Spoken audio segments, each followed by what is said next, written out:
Hello students, welcome back to my channel. तो ये है मेरा सीरीज़ का एक और क्वेश्चन नंबर 1.47। इरोडोव से ही लिया है मैंने ये क्वेश्चन, ठीक है। तो क्वेश्चन में क्या दिया है कि एक सॉलिड बॉडी है जो कि रोटेशन स्टार्ट करती है एक स्टेशनरी एक्सिस के अबाउट, ठीक है।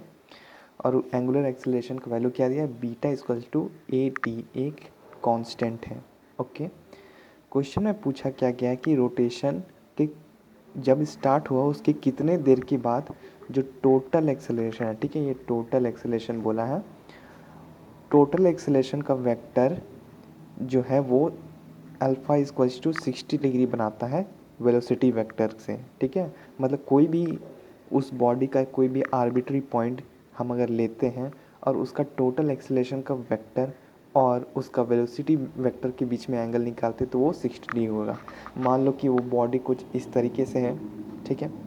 मान लो कि ये एक्सिस है, इसके अबाउट वो रोटेट कर रहा है और मैंने कोई एक पॉइंट लिया है ये, ठीक है।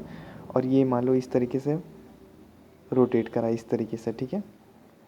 तो ये वाला पॉइंट को मैं पी बोलता हूँ। ये मान लो इस तरीके का कुछ कर्व बना रहा है, ठीक है, मतलब ये इस तरीके से रोटेट कर रहा है। तो जब हम इसका टोटल एक्सेलरेशन वेक्टर निकालेंगे और जो उसका वेलोसिटी वेक्टर होगा वो दोनों के बीच में कितना एंगल होगा, 60 डिग्री। अब देखो इसके पास दो तरह का एक्सेलरेशन होने का चांसेस है, एक टेंजेंशियल वेक्टर जो इस डायरेक्शन में होगा, ठीक है, और दूसरा सेंट्रीपिटल एक्सेलरेशन, ठीक है। और उसका वेलोसिटी वेक्टर ऑब्वियसली उसके टेंजेंट के डायरेक्शन होगा, इसी डायरेक्शन में होगा, है ना। इधर ही होगा उसका वेलोसिटी वेक्टर भी और उसका टेंजेंशियल वेक्टर भी, और इधर होगा सेंट्रीपिटल एक्सेलरेशन का वेक्टर। सेंट्रीपिटल एक्सेलरेशन का वेक्टर और टेंजेंशियल एक्सेलरेशन का वेक्टर दोनों कुछ रिजल्टेंट बनाएगा जो कि इस तरीके से होगा और ये कुछ थीटा एंगल बना रहा होगा। तो यही बोला कि ये उस वो टाइम बताओ जब ये जो थीटा है वो कितने के बराबर हो जाए, 60 के। समझ में आया? ठीक है, अब क्या करेंगे, इससे हम सॉल्व करेंगे। तो बीटा क्या दिया हुआ है हमारा, बीटा दिया हुआ है ए टी। बीटा क्या दिया हुआ है, एंगुलर एक्सेलरेशन। एंगुलर एक्सेलरेशन को क्या लिख सकते हैं, D omega by D T equal to A T, okay. अब इसको उधर लेके जाते हैं, D omega equals to A T D T, ठीक है। शुरुआत में एंगुलर वेलोसिटी कितना था, 0 था।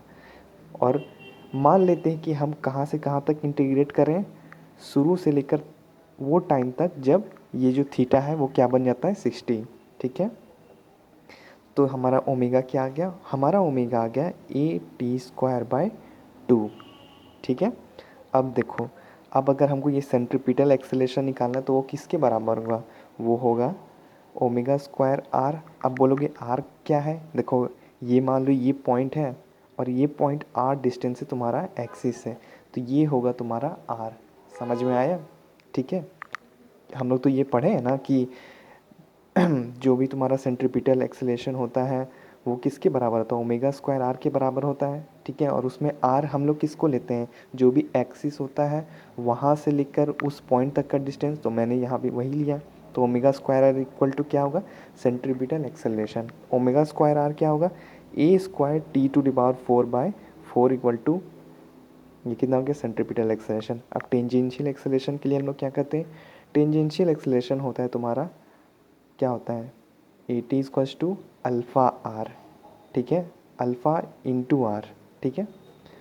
अल्फ़ा क्या है, अल्फ़ा है तुम्हारा, देखो बी, अल्फ़ा है तुम्हारा ए टी, ठीक है, और उसमें क्या इंटू करेंगे आर, तो ये कितना हो जाएगा, अल्फ़ा टी आर, ठीक है। और यहाँ पे मैंने ओमेगा स्क्वायर कर दिया ना, आर छूट गया, आर भी है, ठीक है। अब देखो कुछ इस तरीके से होगा कि ये मान लो ये पॉइंट है, ठीक है, और ये हो गया उसका सेंट्रीपिटल एक्सेलरेशन कितना, a square t to the power 4 r/4, ठीक है। और ये हो जाएगा क्या, उसका टेंजेंशियल एक्सेलरेशन जिस किसके बराबर होगा, ए टी आर। अब ये दोनों का रिजल्टेंट कुछ इस तरीके से होगा, ये क्या दिया और इधर ही तुम्हारा वेलोसिटी होगा, वेलोसिटी वेक्टर होगा इधर ही। टेंजेंस वेलोसिटी किसको बोलते हैं वेलोसिटी का डायरेक्शन किसको बोलते हैं, जो तुम्हारा टेंजेंट के अलॉन्ग होता है, तो ऑब्वियसली यही होगा, है ना।